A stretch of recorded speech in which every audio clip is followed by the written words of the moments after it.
Good morning, afternoon, or evening, everyone. My name is Mr. Crimson, and I will give you a thorough review of the Truth Enforces Warbond that is Ministry of Truth approved. For me, this Warbond was the first premium Warbond that I've ever got and completed fully. It has probably one of the most flashiest armors and color schemes that I am totally not biased for. But anyways, let's get into what you're here for. On the first page of the Warbond, you get 100 super credits with the SG-20 Halt, the inconspicuous black Exos pattern and Hellpod pattern, and the Dead Sprint booster. So let's start with the gun. The SG-20 Halt features both light and medium armor penetration and a double use. You can use its armor-piercing fletchets or its stun rounds, which in my opinion can be helpful at times. All you need to do is bring up the gun menu and switch between the two like the fire rate. For customizations, it only features different sights, so it doesn't have much going for it there. I typically use the Halt for terminated missions, but due to its slow fire rate compared to other shotguns, it isn't my primary choice, when the SG-225 SP offers me a more bang for my bullet in terms of its automatic fire and drum magazine.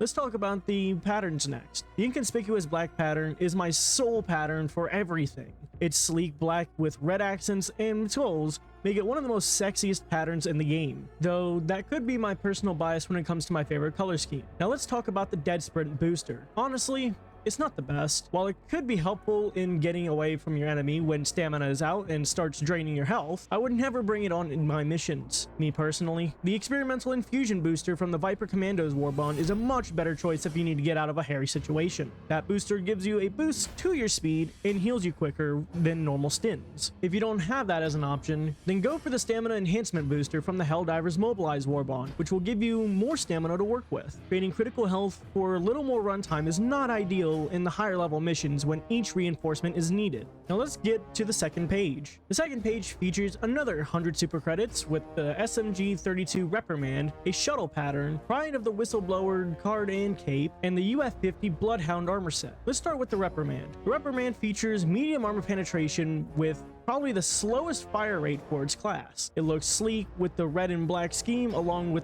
its design. For customizations, it features 5 sights, 4 grips, and 4 different muzzles. It does have its own uses, mainly against the automatons and illuminates, but there are always better choices. The UF-50 Bloodhound Sith Trooper features a red primary and black accents, making it look intimidating in the field of battle. Paired with the cape, you'll never see your own blood except for the blood of your enemies when you gun them down. Its passive, Unflinching, used to just prevent your line of fire from wavering, and that was it. After an update, however, they added a higher armor rating along with marker pings. It is a medium armor, so it provides decent armor to keep you a happy and protected managed democracy dispenser. The card and cape makes a statement to both your fellow Helldivers and the treacherous enemies of managed democracy, solidifying you as the true killer of dissent and a true enforcer of freedom and truth. Now, let's move on to the third and final page of the Warbond. It features the Proof of the Faultless Virtue card and cape, Class 15 Loyalist sidearm, Free of Thought title, UF-16 Inspector armor, Parade Rest emote, FRV pattern, and of course, the 100 super credits. Let's start with the secondary. The Class 15 Loyalist.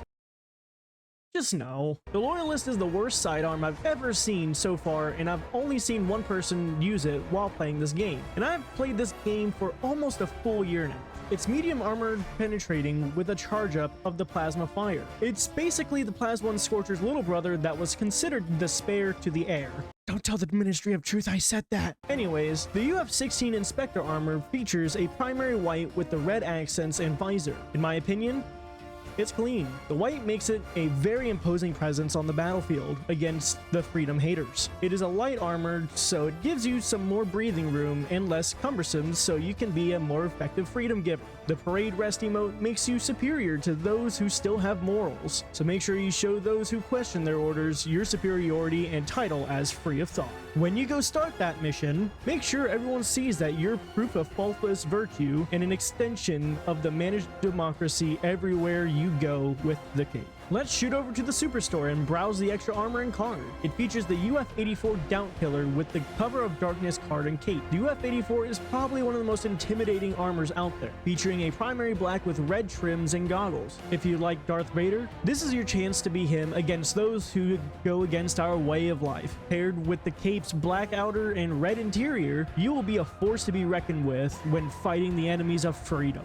Want to intimidate your friends? Put on the Cover of Darkness card and show them you mean business. And with that, we reach the final scores. This will be rated based off of 3 things: usability, flashiness, and finally, is it worth the 1000 super credits? Let's start with usability. The booster is piss poor when compared to other options like stamina enhancement or experimental infusion, where those offer a boost to stamina and speed for the experimental fusion instead of taking your health. The guns, they are sufficient. The hull is a decent pick when fighting the bugs, but there are other options like the Arc 12 Blitzer from the cutting edge Warbond, or literally any fire-based weapon. The Reprimand is a poor pick if you're looking for guns with medium armor penetration. Use the Liberator Penetrator, which is my primary for all missions at this point, from the Helldivers Mobilized Warbond on page 6. The Plaz 15 Loyalist, do I need to say it?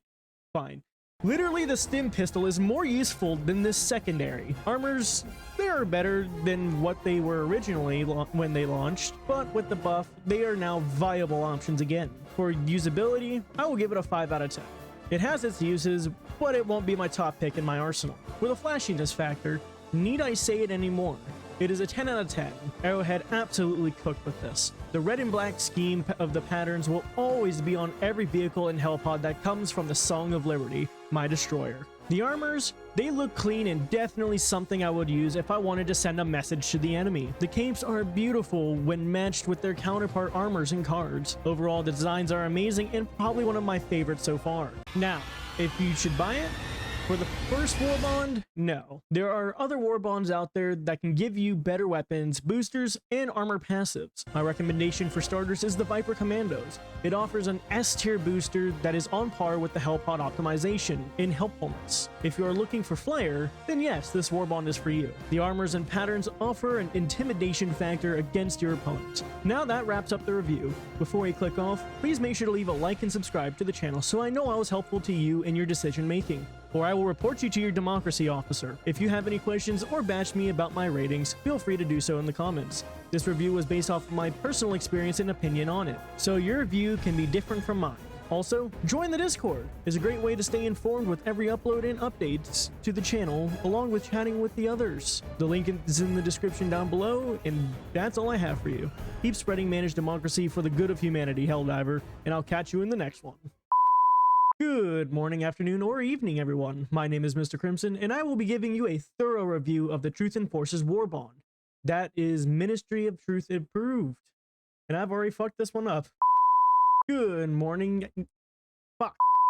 You can use its armor-piercing fletchets or its stun rounds, which in my opinion can be helpful at times. You all... God damn it. Now let's start with the... Damn. For customizations, it features 5 sights, 4 grips, and 4 different muzzles. It doesn't have its own uses. Goddamn. Free of thought title. UF-16. God damn it. The booster is piss poor when compared to other options like stamina enhancement. Fuck. Now that wraps up the review. Before you click off, make sure to leave a like and fuck off apparently. Now that wraps up the review. Before you click off, please make sure to leave a like and subscribe to the channel so I know I was helpful. Yeah, I know you were helpful.